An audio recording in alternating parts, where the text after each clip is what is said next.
Hello everyone, welcome to Deserving India. My name is Saurabh. आज हम discuss करेंगे UPSC prelims 2013 के कुछ एक क्वेश्चंस। 2013 से पैटर्न चेंज हुआ था, उसके बाद से काफ़ी चेंजेस आए हैं प्रीलिम्स के एग्ज़ाम में। आज जो हम डिस्कस करेंगे क्वेश्चंस, उसमें कुछ एक क्वेश्चंस आपको काफ़ी इजी भी लगेंगे, बिकॉज उस टाइम पे क्वेश्चंस का जो कंपटीशन जो लेवल था वो भी कम था, और उस टाइम पे ऐसे ही क्वेश्चंस ज़्यादातर पूछे जाते थे। But over the period of time with awareness and also social media and other internet के सोर्सेज के बाद अभी बहुत सारा अवेयरनेस हो रखा है। उसके बाद से बहुत सारे चेंजेस आ चुके हैं एग्ज़ाम के पैटर्न में और एग्ज़ाम की डिफ़िकल्टी में भी। ऑल्सो मॉडरेट से अभी वो थोड़ा टफर लेवल पे जा चुका है। सो प्रीवियस ईयर जो पेपर्स होते हैं उसके जो क्वेश्चन आंसर्स का जो सोल्यूशंस हैं, और उनसे कुछ एक आइडिया मिलता है कि कहाँ कहाँ से कौन से क्वेश्चन पूछे जाते हैं। सो हम अभी प्रोसीड करेंगे from first question. First question जो है जनरल स्टडीज़ पेपर 2013 का, ये प्रीलिम्स का पेपर है। तो उसमें पहला जो क्वेश्चन है, ये ऐसे ही आपको स्टेटमेंट बेसिस पे क्वेश्चन दिए जाते हैं, जिसमें से आपको हमेशा इस चीज़ का ध्यान रखना है कि आपसे पूछा क्या जा रहा है। ओवरऑल क्वेश्चन को पढ़िए, उसके बाद देखिए कि इसमें ये करेक्ट स्टेटमेंट पूछ रहा है, आउट ऑफ दीज कौन सी करेक्ट है कौन सी इनकरेक्ट है। तो उसके ऊपर आपको ज़्यादा ध्यान देना होता है कि अगर आप अभी भी किसी भी क्वेश्चन को सॉल्व कर रहे हैं तो पहले आप इसके ऊपर मार्क कर लीजिए कि इनकरेक्ट पूछ रहा है या इनकरेक्ट पूछ रहा है। So first, with reference to the food chain in the ecosystem, which of the following kinds of organisms are known as decomposers organisms? तो ये कह रहे हैं कि अगर हम फूड चेन के हिसाब से देखें तो इनमें से कौन से ऐसे ऑर्गेनिजम्स हैं जो कि डीकम्पोजर का काम करते हैं, जो डीकम्पोज करते हैं डिफरेंट टाइप के एनिमल प्लांट्स को। सो इसमें अगर हम बात करें फूड चेन के हिसाब से तो हमारे पास तीन ऑप्शन है। फर्स्ट इज वायरस, सेकंड है फंजाई एंड थर्ड है बैक्टीरिया। तो अगर हम बात करें वायरस, बैक्टीरिया एंड फंजाई की, तो इसमें से जो आपका ऑप्शन रहेगा दैट इज, दो ही इसमें डीकम्पोजर्स हैं। नेक्स्ट हम स्लाइड देख लेते हैं। इसमें से जो डीकम्पोजर है that is virus and second जो है that is bacteria. So bacteria and virus जो है these are decomposers, but fungi जो है इसमें इस कैटेगरी में नहीं आता है। सो इसका हम एक्सप्लेनेशन भी देखते हैं। सो इसमें जो ऑप्शन रहेगा राइट दैट इज कौन सा, that is virus and bacteria. So अगर हम बात करें तो इसमें डीकम्पोजर्स कौन से हैं। सो मोस्ट वायरसेस जो हैं उनको रहने के लिए, अगर हम वायरस की बात करें, वायरस एक टाइप से होस्ट की तरह काम करता है।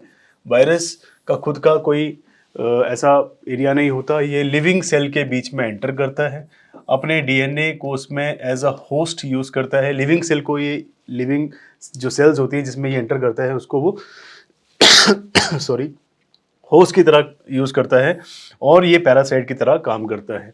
अब इसमें लिखा है कि वायरस जो है वो रिप्रोड्यूस करते हैं by sticking to DNA of living cell. For example कोई भी लिविंग सेल है तो उसके साथ वायरस जो है वो लिविंग सेल में अपना डीएनए को स्टिक कर देगा, उसके साथ अपने डीएनए को जोड़ देगा, जो भी लिविंग फॉर्म में आपका सेल रहता है। और उसी सेल से जो है, लिविंग सेल से ये अपना न्यूट्रिशन लेता है और उसी से अपनी ग्रोथ करता है, उसी से अपनी ग्रोथ करता है। और अगर हम बात करें लिविंग सेल की तो ये रेप्लिकेट करता है, फिर जैसे जैसे ये ग्रोथ करता जाएगा तो एक वायरस, दो वायरस, तीन वायरस, ऐसे करते करते ये मल्टीप्लिकेशन करता जाता है। और इसमें ये होस्ट की तरह काम करेगा। और होस्ट की तरह काम करने का मतलब क्या है कि अपने डीएनए को लिविंग सेल के साथ अटैच कर देगा और उससे ज़्यादा से ज़्यादा जो है ग्रोथ के कारण रेप्लिकेशन करता जाएगा। मतलब एक टाइप के वायरस से ही बहुत सारे वायरसेस के डीएनए बनते जाएंगे। बैक्टीरिया जो है वो डीकम्पोजिशन में जो है हेल्प करता है, बट उसको इसके लिए एनिमल का फ्लैश चाहिए, डेड एनिमल का फ्लैश चाहिए फॉर फूड। तो अगर हम इसमें से देखें कि इनमें से कौन कौन से फूड चेन में या इकोसिस्टम में जो फूड चेन है उसमें कौन कौन से ऑर्गेनिज्म हैं जो कि डिकम्पोजर का काम करते हैं, तो out of these options we have answer is 2 and 3। तो अगर हम 2 and 3 को देखें तो इसमें जो आंसर आएगा that is fungi and bacteria. So virus जो है वो एक टाइप से होस्ट की तरह काम करता है, ये डिकम्पोजिशन का काम नहीं करता है, ये सिर्फ और सिर्फ होस्ट की तरह काम करता है और पैरासाइट की तरह अपनी ग्रोथ करता है थ्रू रेप्लिकेशन। नेक्स्ट हम बात करेंगे क्वेश्चन नंबर 2 की। तो इसमें पूछा गया है कि इक्वेटोरियल रीजन्स जो होते हैं वहाँ की क्या यूनिक कैरेक्टरिस्टिक्स होती हैं। तो इक्वेटोरियल रीजन की अगर हम बात करें, अर्थ जो है, अर्थ के बीच में बीचों बीच एक लाइन जाती है जिसे हम इक्वेटर कहते हैं, भूमध्य रेखा कहते हैं, और इसको हम 0 डिग्री कहते हैं, राइट।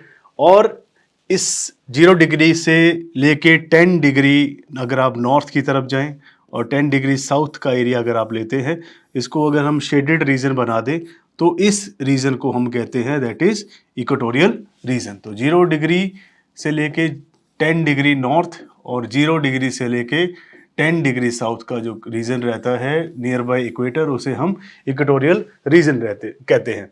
तो इक्वेटोरियल रीजन की खासियत क्या है कि यहाँ पे हमेशा पूरा साल हाई ह्यूमिडिटी एंड हीट रहती है।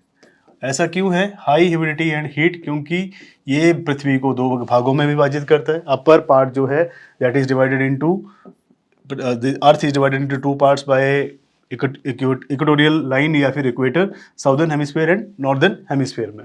यहाँ पे सूर्य की किरणें डायरेक्ट इंसिडेंट होती हैं, इसलिए यहाँ पे हाई ह्यूमिडिटी एंड हीट रहती है। और हाई ह्यूमिडिटी एंड हीट रहने की वजह से यहाँ पे हमेशा क्लाउड बनते रहते हैं, क्योंकि आपको पता है कन्वेक्शनल रेनफॉल में आपको हीट बहुत ज़्यादा चाहिए होती है, साथ साथ में वाटर वेपर की अवेलेबिलिटी जो कि ह्यूमिडिटी में मापा जाता है। सो इसमें मैंने कहा है कि अगर आप इक्वेटोरियल रीजन में जाते हैं तो आपको कौन कौन सी कैरेक्टरिस्टिक्स, कौन कौन सी विशेषताएं देखने को मिलेंगी। तो अगर हम हिंदी में इसका इक्वेटोरियल रीजन की बात करें तो आई थिंक इसे भूमध्य रेखीय क्षेत्र कहते हैं। बाकी इसमें अगर आप देखेंगे तो फर्स्ट फीचर उन्होंने कहा है कि यहाँ पे presence of tall closely set trees with crowns forming continuous canopy. तो ये कह रहे हैं कि यहाँ पे बहुत बड़े बड़े पेड़ होते हैं, टॉल पेड़ होते हैं जो कि एक दूसरे के साथ बहुत ज़्यादा क्लोजली अटैच्ड होते हैं और एक कंटिन्यूअस एक टाइप से कैनोपी बनाते हैं। सो अगेन अगर यहाँ पे हाई ह्यूमिडिटी है और हाई ह्यूमिडिटी है, रेनफॉल होता रहता है, क्लाउड कवर रहता है, यहाँ पे 4 o'clock रेनफॉल का एक कॉन्सेप्ट चलता है, तो यहाँ पे फर्स्ट स्टेटमेंट सही हो जाती है क्योंकि यहाँ पे एवरीडे रेनफॉल होता है। सेकंड इन्होंने कहा है देयर इज ए को existence of large number of species. जिस एरिया में बहुत ज़्यादा रेन है, ह्यूमिडिटी है, तो वहाँ पे बहुत सारे आपको ऐसे काफ़ी स्पीसीज भी देखने को मिलते हैं। तो इंस्टेड ऑफ ओनली ट्रीज यहाँ पे फ्लोरा के साथ साथ में फाउना भी बहुत ज़्यादा देखने को मिलती है। इसलिए हम इस इक्वेटोरियल रीजन को हम कहते हैं कि हॉटस्पॉट रीजन है। हॉटस्पॉट रीजन का मतलब क्या है? यहाँ पे इतनी ज़्यादा स्पीसीज़ हैं, डाइवर्स स्पीसीज़ हैं, जिसमें से आधी को हम रिकॉग्नाइज भी नहीं कर सकते ये कौन सी स्पीसीज़ हैं। इंडिया में 3 हॉटस्पॉट्स हैं, दैट इज़ पहला है आपका नॉर्थ ईस्टर्न स्टेट्स जिसे हम कहते हैं हॉटस्पॉट। उसके बाद वेस्टर्न घाट जो है इंडिया में that is also a hotspot. And इसके अलावा जो थर्ड हमारा बायोडाइवर्सिटी हॉटस्पॉट है इंडिया में that is in Andaman and Nicobar. तो यहाँ पे भी बहुत सारे स्पीसीज़ पाई जाती है। इसलिए आप कई बार न्यूज़पेपर में, हिंदू में भी देखते हैं, करंट अफेयर्स में भी देखते हैं कि new species has been identified in Western Ghat, North East या फिर अंडमान निकोबार में। तो कभी भी क्वेश्चन पूछा जाए हॉटस्पॉट के बारे में तो यहाँ पे आपके 3 ही हॉटस्पॉट हैं, नॉर्थ ईस्ट में, वेस्टर्न घाट्स में और अंडमान निकोबार में। अभी back to the question, presence of numerous variety of epiphytes. तो अगर यहाँ पे हाई ह्यूमिडिटी रेनफॉल है तो यहाँ पे एपीफाइट्स भी पाए जाते हैं।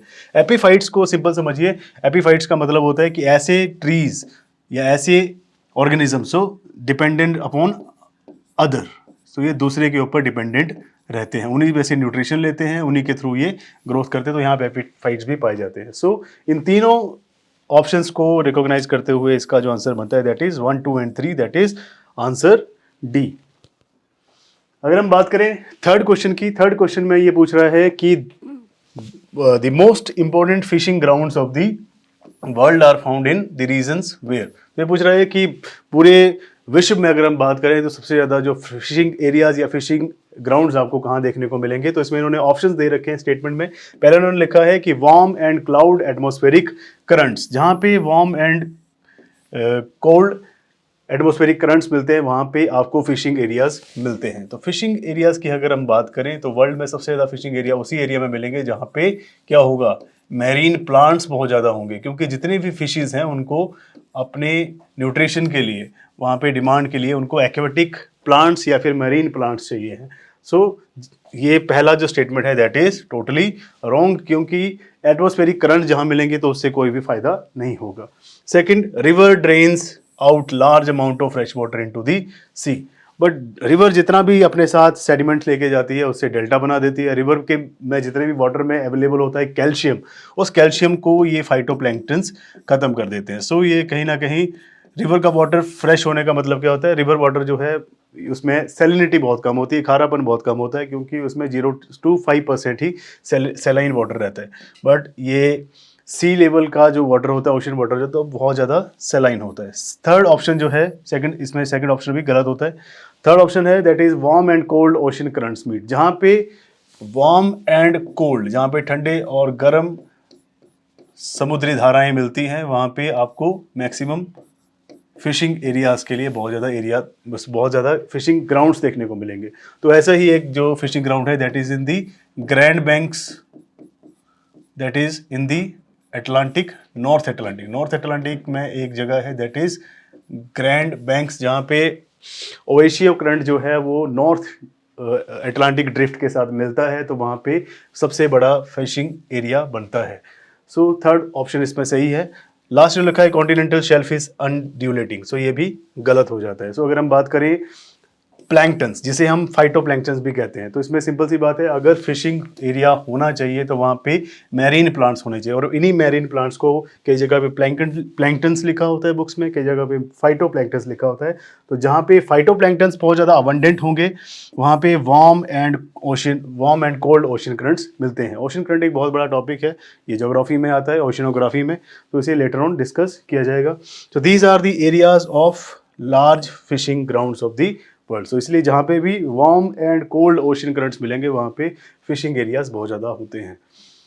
क्वेश्चन नंबर 4, इसमें उन्होंने कहा है कि the annual range of temperature in the interior of the continent is high as compare to coastal areas. तो उन्होंने कहा कि जो महाद्वीपों के जो आंतरिक भाग होते हैं वहाँ पे टेम्परेचर बहुत ज़्यादा हाई रहता है as comparison to coastal area, मतलब तटीय क्षेत्रों के मुकाबले जो आंतरिक भाग है महाद्वीपों के, वहाँ पे बहुत ज़्यादा टेम्परेचर हाई रहता है। फॉर एग्जांपल दिल्ली में टेम्परेचर बहुत ज़्यादा हाई रहता है एज कंपैरिजन टू चेन्नई और मुंबई।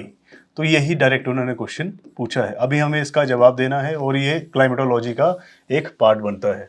सो आपको पता है दिल्ली में टेम्परेचर बहुत ज़्यादा हाई रहता है क्योंकि this is the interior of the continent, and Chennai क्योंकि ये समंदर या फिर ओशन के नियर बाय है, तो यहाँ पे कोस्टल टेम्परेचर कम रहता है। इसके लिए इन्होंने कहा है कि कारण बताइए, क्या कारण है। तो पहला इन्होंने कारण जो दिया है that is thermal difference between the land and the water. बिल्कुल सही, लैंड जो है वो जल्दी हीट हो जाता है बट ठंडा होने में उसको समय लगता है, बट वाटर जो है उसको हीट होने में भी समय लगता है और कोल्ड होने में भी समय लगता है। तो यही थर्मल डिफरेंस की वजह से यहाँ पे टेम्परेचर वेरी करता है। Variation in the altitude between the continent and the ocean, ये डायरेक्ट रॉन्ग है, क्योंकि कुछ एक कॉन्टिनेंट की जो हाइट है और ओशन की हाइट है वो कहीं ना कहीं उनके एल्टीट्यूड में बराबरी भी पाई जाती है, एक समान भी पाया जाता है, तो ये कोई रीज़न नहीं है। अगर नेक्स्ट की बात करें, presence of strong winds in the interior, ऐसा नहीं है कि सिर्फ और सिर्फ स्ट्रॉन्ग विंड्स जो हैं सिर्फ इंटीरियर में ही पाई जाती हैं या कॉन्टिनेंट के इंटीरियर में पाई जाती हैं। ये विंड जो हैं global winds, local winds, regional winds, इसे अगेन आपका ये इन्वायरमेंट नहीं, ज्योग्राफी के पार्ट में ही आता है क्लाइमेटोलॉजी में, सो उसमें इसे डिस्कस करना पड़ेगा। बट सिंपल सी बात है कि स्ट्रॉन्ग विंड जो है ऐसा नहीं है कि सिर्फ इंटीरियर में ही चलती है, ये कोस्टल एरियाज में भी बहुत ज़्यादा स्पीड्स होती है इन विंड्स की। Heavy rainfall in the interior as comparison to coast, ये बिल्कुल गलत है, क्योंकि अगर आप देखेंगे तो इंटीरियर में बहुत कम बारिश होती है। अगर ऐसा होता तो राजस्थान में थार मरुस्थल ना होता, क्योंकि वो इंटीरियर में ही पड़ता है। सो इसमें से जो करेक्ट ऑप्शन है दैट इज थर्मल डिफरेंस। सो इसका जो करेक्ट आंसर जाता है that is option A, that is one only. इसको हम एक्सप्लेन करते हैं। इसमें सिंपल यही लिखा है कि लैंड जो है वो हीट होने में और कूल होने में समय लगाता है एज कंपैरिजन टू वाटर। जितने भी इंडिया के इंटीरियर एरियाज हैं वो ज़्यादातर दूर हैं सी से, और इसीलिए यहाँ पे एक्सट्रीम क्लाइमेट इवेंट्स देखे जाते हैं। और स्टेटमेंट 2 में इन्होंने कहा है कि बिल्कुल रॉन्ग है, because there may or may not be a difference between the altitude और the land and ocean. Third जो स्टेटमेंट है that is winds do not contribute enough to the variation in the temperature. So also fourth statement इन्होंने कहा है कि coastal region जो है वहाँ ज़्यादा बारिश होती है as comparison to continent. Simple समझिए, ये जो पार्ट है this is a part of, एक मिनट, इसको अभी थोड़ा सा समझाने की कोशिश करते हैं। For example this is a coastal area, ये कोस्टल एरिया है, यहाँ से सी स्टार्ट हो जाता है, तो यहाँ पे लैंड एंड सी ब्रीज का एक कॉन्सेप्ट चलता है। लैंड बहुत ज़्यादा जल्दी हीट हो जाता है, लैंड में से कुछ एक जो कन्वेक्शन करंट्स है ऊपर की तरफ को राइज करते हैं, but due to the rotation of the earth, rotation होती है अर्थ की वेस्ट से ईस्ट की तरफ को, ऑल्सो प्रेशर ग्रेडियंट फोर्स, बहुत सारी एक और कोरियोलिस फोर्स है, इसके कारण जो है विंड जो है वो यहाँ से दूसरी साइड को जाना स्टार्ट कर देती है और ये समंदर की तरफ को शुरू कर देती है जाना। तो यहाँ से ये इस साइड को जाती है in the day time. Night time क्या होता है, यहाँ से समंदर गर्म होता है और यहाँ से ये जो हवाएं हैं ये इस तरफ को आना शुरू कर देती हैं। तो यही जो लैंड एंड सी ब्रीज का जो कॉन्सेप्ट है, इसके कारण कुछ एक मॉइस्चर ये इधर को लेके आती हैं, ये अपनी हीट को इस साइड लेके जाता है। तो ये जो सी सॉ इफेक्ट है एक टाइप से, ये बहुत बड़ा कॉन्सेप्ट है, इसे हम लेटर ऑन समझेंगे। तो इसमें सिंपल समझिए, land and sea breeze concept जो है वो कोस्टल एरियाज के टेम्परेचर को एक टाइप से मॉडरेट रखता है, मॉडरेट या फिर आप कह सकते हैं एवरेज टेम्परेचर रखता है, और यहाँ पे रेनफॉल भी इसीलिए ज़्यादा होती है। बट इंटीरियर में, जैसे कि इंडिया के इंटीरियर में दिल्ली की बात करें या फिर नॉर्दर्न प्लेन्स की बात करें, तो यहाँ बारिश तभी होगी जब reversal, seasonal reversal of winds होगा, जिसे हम मानसून टाइप ऑफ क्लाइमेट कहते हैं। फिफ्थ क्वेश्चन, इसमें इन्होंने पूछा कि what are the characteristics of Indian coal. भारतीय कोयले के बारे में इन्होंने पूछा है कि हमारे भारतीय कोयले में क्या प्रमुखता है, क्या विशेषताएं हैं। तो अगर हम बात करें भारतीय कोयले की, तो इसमें इन्होंने पहला ऑप्शन दिया है कि इसमें हाई ऐश कंटेंट होता है, इसमें बहुत ज़्यादा राख होती है, बिल्कुल ट्रू। इसमें बहुत ज़्यादा लो सल्फर कंटेंट होता है, बिल्कुल true. Low ash fusion with temperature, ये ऐसा कोई कॉन्सेप्ट नहीं है कि बहुत कम जो ऐश है वो फ्यूज़ होती है टेम्परेचर के हिसाब से, ऐसा नहीं है। इसमें जो करेक्ट ऑप्शन आते हैं दैट इज़ 1 and 2। अगर हम कोयले की बात करें तो कोयला 4 प्रकार का होता है। एक होता है एंथ्रासाइट, ये बेस्ट क्वालिटी का कोल होता है। दूसरा होता है सेकंड टाइप, दैट इज विटुमिनस, जो कि इंडिया में मैक्सिमम पाया जाता है। थर्ड है लिग्नाइट, और लास्ट होता है पीट टाइप का। पीट is PEAT। So total 4 type के कोल इंडिया में पाए जाते हैं या फिर पूरे वर्ल्ड में पाए जाते हैं। एंथ्रासाइट सिर्फ और सिर्फ कालाकोट कश्मीर में पाया जाता है, जो कि बेस्ट क्वालिटी का कोल है। बेस्ट क्वालिटी हम इसीलिए कहते हैं क्योंकि इसमें राख बहुत कम होती है, जब इसे जलाया जाता है तो ये राख बहुत कम निकालता है। इसे कोकिंग कोल भी कहते हैं। कोकिंग कोल का मतलब क्या है कि जो ज़्यादा ऐश या फिर ज़्यादा राख नहीं फैलाता है और ज़्यादा पोल्यूशन नहीं करता है, तो इसलिए बेस्ट क्वालिटी का होता है। ऑल्सो बिटुमिनस कोल जो है या बिटुमिनस टाइप का जो कोयला है, ये सेकंड ग्रेड कोयला है, जो कि इंडिया में ज़्यादातर पाया जाता है। गोंडवाना टाइप का कोयला इंडिया में पाया जाता है। लिग्नाइट उससे कम क्वालिटी का है और पीट उससे कम क्वालिटी का। तो अगर हम बात करें इंक्रीजिंग या डिक्रीजिंग ऑर्डर की, तो इंक्रीजिंग ऑर्डर में अगर हम देखें कि कोकिंग कोल या फिर जिसमें ऐश कॉन्टेंट बहुत ज़्यादा कम है, तो वो नीचे से ऊपर की तरफ को बढ़ता है, बढ़ते क्रम में। बीट में सबसे ज़्यादा 100% यहाँ पे, या फिर आप कह सकते हैं 80% तक यहाँ पे ऐश कंटेंट होता है, इसमें 0 to 10% होता है, इसलिए एंथ्रासाइट बेस्ट क्वालिटी कोल माना जाता है। सो इसमें लिखा है कि most significant characteristics of Indian coal is high ash content which varies from 35 to 45%। तो हमारे इंडिया में जो कोयला पाया जाता है बिटुमिनस, उसमें 35 से 40% तक जो है आपको ऐश कंटेंट देखने को मिलेगा, as comparison to the coal in the other parts of the world, that is 15%। तो 15% जो ऐश कंटेंट है वो सिर्फ एंथ्रासाइट में ही पाया जाता है। बाकी इंडिया का जो कोल है उसमें सल्फर कंटेंट बहुत लो है, that is 0.5%। Next 6th question, ये क्वेश्चन में पूछा गया है कि इन स्टेटमेंट्स में से बताइए कि लेटराइट सॉइल ऑफ जो है उसमें कौन कौन सी कैरेक्टरिस्टिक्स होती हैं। लेटराइट सॉइल जो है, हम सॉइल टाइप्स में जब हम पढ़ते हैं, सॉइल जो है एक टाइप से सेडिमेंट्री रॉक है जो कि लिथिफिकेशन के थ्रू बनती है, रॉक साइकिल में आप इसे पढ़ते हैं। ऑल्सो इसमें इन्होंने पूछा कि इनमें से लेटराइट सॉइल के कौन कौन से फीचर्स हैं। तो अगर हम फीचर की बात करें तो they are red in colour, ये बिल्कुल सही है। They are rich in nitrogen and potash, ये बिल्कुल गलत है क्योंकि इसमें नाइट्रोजन और पोटाशियम की बहुत ज़्यादा कमी होती है, तो पोटाश और इसमें नाइट्रोजन की कमी होती है। They are well developed in the Rajasthan and UP region, Rajasthan में और यूपी में सेम टाइप की सॉइल नहीं हो सकती, इसलिए लेटराइट सॉइल जो है वो राजस्थान यूपी में नहीं पाई जाती। राजस्थान में सैंडी सॉइल पाई जाती है, यूपी में एल्यूवियल सॉइल पाई जाती है। सो ये बिल्कुल एविडेंट है फ्रॉम दी स्टेटमेंट। टोपिएका और cashew nuts grow well in these soil, तो बिल्कुल सही है। कैश्यू जैसे हम काजू कहते हैं, काजू यहाँ पे ज़्यादातर उगाया जाता है। सो डिपेंडिंग अपॉन हमारी स्टेटमेंट्स हम चेक करें तो इसमें 1 and 4 जो है वो एक राइट ऑप्शन है, तो इसमें ऑप्शन सी सही जाता है। इसको हम डिस्कस करते हैं एक्सप्लेनेशन में। अगर हम बात करें तो आंसर इसका सी है। सेकंड स्टेटमेंट में उन्होंने कहा है कि जो सॉइल हैं they are poor in the nitrogen and phosphate. तो लेटराइट सॉइल जो है वो उसमें नाइट्रोजन और फॉस्फेट की बहुत ज़्यादा कमी होती है, इसलिए सेकंड स्टेटमेंट इसमें गलत था, जैसे कि हमने पहले डिस्कस किया। ऑल्सो स्टेटमेंट थर्ड की अगर हम बात करें तो इसमें कहा कि this is wrong because laterite is not found in UP in Rajasthan. Simple सी बात है, राजस्थान और यूपी में ये सॉइल नहीं पाई जाती।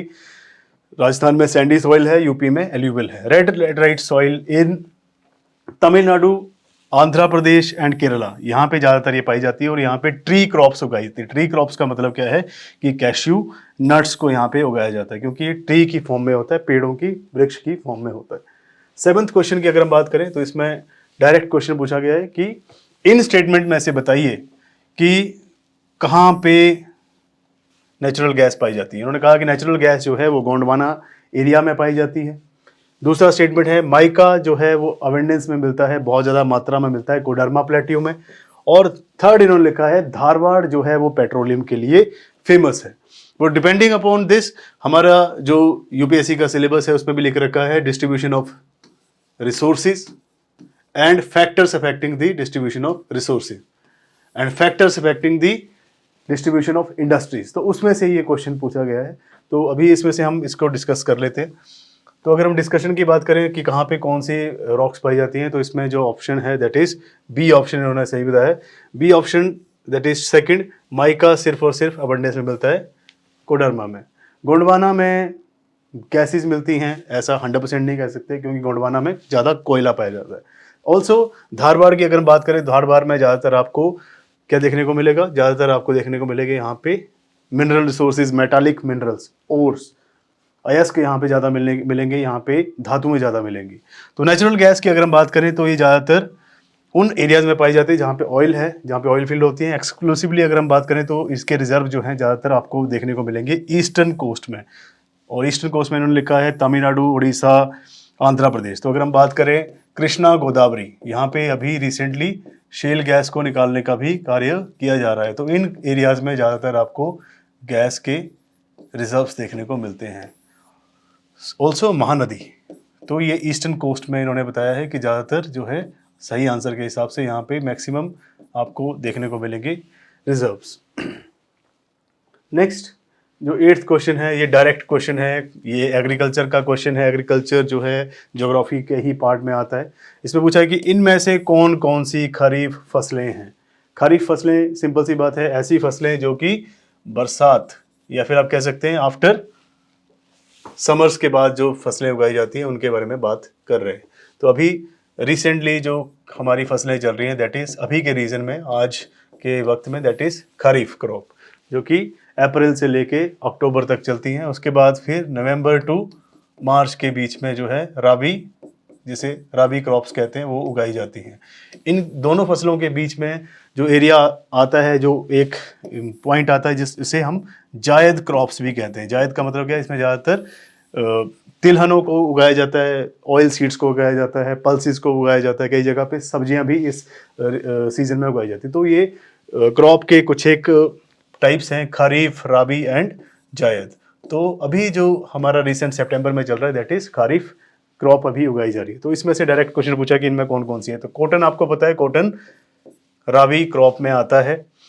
और बताइए इसमें, और अगर हम देखें तो कॉटन जो है इसमें नहीं आएगा खरीफ में।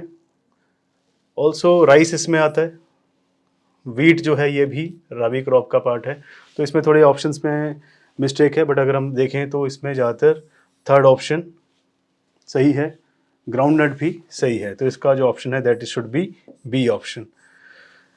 नेक्स्ट अगर हम बात करें, इन्होंने एक एरिया के बारे में पूछा है कि ऐसा एरिया जहाँ पे क्लाइमेट बहुत ज़्यादा एक्सट्रीम है, रेनफॉल बहुत ज़्यादा कम होता है, स्कैंटी है, और पीपल जो हैं वो ज़्यादातर जो लोग हैं वहाँ पे नोमैडिक हर्डर्स हैं, मतलब घुमंतु लोग ज़्यादातर वहाँ पे पाए जाते हैं। घुमंतु चारागाहे वहाँ पे ज़्यादा पाए जाते हैं, चरवाहे वहाँ पे ज़्यादा पाए जाते हैं। तो इन्होंने कहा है कि ये कौन सा रीजन है जिसको ये सारे के सारे फीचर्स जो हैं प्रॉपरली अच्छे से डिस्क्राइब करते हैं। तो ऐसा एरिया जहाँ पे क्लाइमेट बहुत ज़्यादा एक्सट्रीम है, जलवायु बहुत ज़्यादा एक्सट्रीम है, रेनफॉल बहुत ज़्यादा कम होता है, और ज़्यादातर नोमैडिक हर्डर्स पाए जाते हैं। तो इसका जो सही आंसर है that is central Asian steppes. ये एक टाइप से स्टेपीज जो हैं ग्रासलैंड्स हैं। जब हम बायोम्स को पढ़ते हैं ज्योग्राफी में तो वहाँ पे ये ग्रासलैंड्स आते हैं। तो इसी में से सेंट्रल एशिया का जो पार्ट है जैसे कि किर्गिस्तान, कजाकिस्तान, मंगोलिया, इन एरियाज में ज़्यादातर सेंट्रल एशियन ट्राइब्स पाई जाती हैं। तो ग्रासलैंड जो है या फिर स्टेपीज जो है वहाँ पे क्लाइमेट बहुत ज़्यादा एक्सट्रीम होता है क्योंकि इंटीरियर पार्ट में पाया जाता है। तो एक्सट्रीम होने का मतलब क्या है, टेम्परेचर हाई होता है। यहाँ पे जो नोमैडिक ट्राइब है दैट इज किर्गिज एक्चुअल में जो स्पेसिफिक अगर हम बात करें तो ये किर्गिस्तान और कजाकिस्तान की ट्राइब है।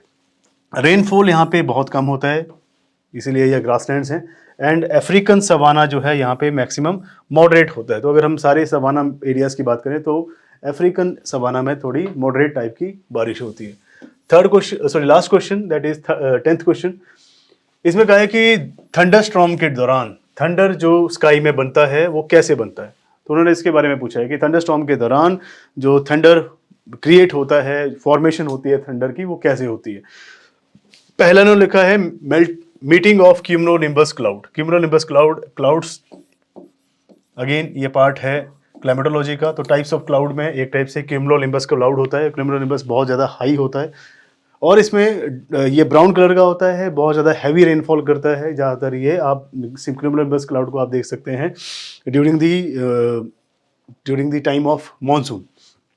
ऑल्सो क्यूमुलोनिम्बस क्लाउड जो है इसी से ही ट्रॉपिकल साइक्लोन भी जनरेट होते हैं। सो ये एक बहुत बड़ा इंपॉर्टेंट क्लाउड है, इसे ज्योग्राफी में कवर कर दिया जाएगा। Also lightning that separates the nimbus clouds, तो ये भी क्वेश्चन की जो स्टेटमेंट है गलत है।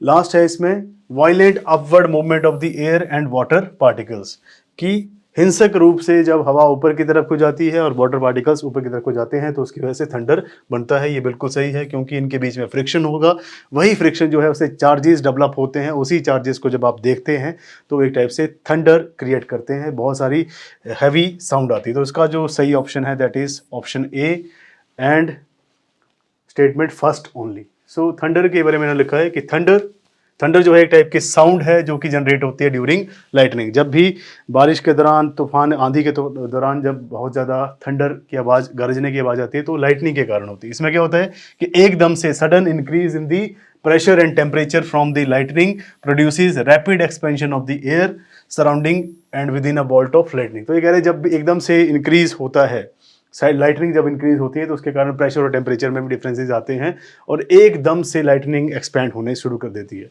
और एयर भी एक्सपैंड करती है जिससे काफ़ी ज़्यादा लाइटनिंग होती है। ऑल्सो ये जो एक्सपेंशन है एयर का, ये डिफरेंट टाइप की वेव्स को जनरेट करता है जिसके कारण बहुत सारी सोनिक बूम होती है। और ये जो साउंड है थंडर की, ये काफ़ी समय से देखते आ रहे हैं कि स्पेकुलेशन है, साइंटिफिक इंक्वायरी है इसके ऊपर कि इसे कैसे बनती है, क्या कारण है। बट फर्स्ट रिकॉर्डेड थ्योरी जो है, जो कि एक ग्रीक फिलोसफर हैं एरिस्टोटल ने इसके ऊपर कहा है 3rd सेंचुरी BC में, about the speculation that why this collision happens. Clouds के बीच में जो कोलिजन होता है, जो टकराव होता है, उसके बारे में एरिस्टोटल ने बात की है और न्यूमरस थ्योरीज दी गई हैं इसके बारे में। 19th सेंचुरी में इसके रिगार्डिंग एक थ्योरी गई थी जिसमें ये ज़्यादातर एक्सेप्ट की जाती है कि लाइटनिंग में जो है एक टाइप से वैक्यूम क्रिएट हो जाता है, वैक्यूम प्रोड्यूस हो जाता है। 20th सेंचुरी में एक कंसेंसस हुआ, आपस में सुझाव हुआ कि थंडर जो है must begin with a shock wave in the air due to the sudden thermal expansion of the plasma in the lightning channel. तो वही movement of this light and also water particles जो हैं उसके कारण thunder generate होता है। सो ये total 10 question थे रिगार्डिंग UPSC प्रीलिम्स 2013 के, जिसको हमने डिस्कस किया है। ज़्यादातर इसमें क्वेश्चन आप देखेंगे कि कुछ एक इन्वायरमेंट और ज्योग्राफी के ज़्यादा क्वेश्चंस थे। तो नेक्स्ट सीरीज़ में भी हम 10 क्वेश्चंस मोर डिस्कस करेंगे। एक क्वेश्चन इसमें साइंस एंड टेक का भी था। सो ऐसी और इन्फॉर्मेटिव वीडियोज़ के लिए हमारे साथ जुड़े रहें। Thank you so much.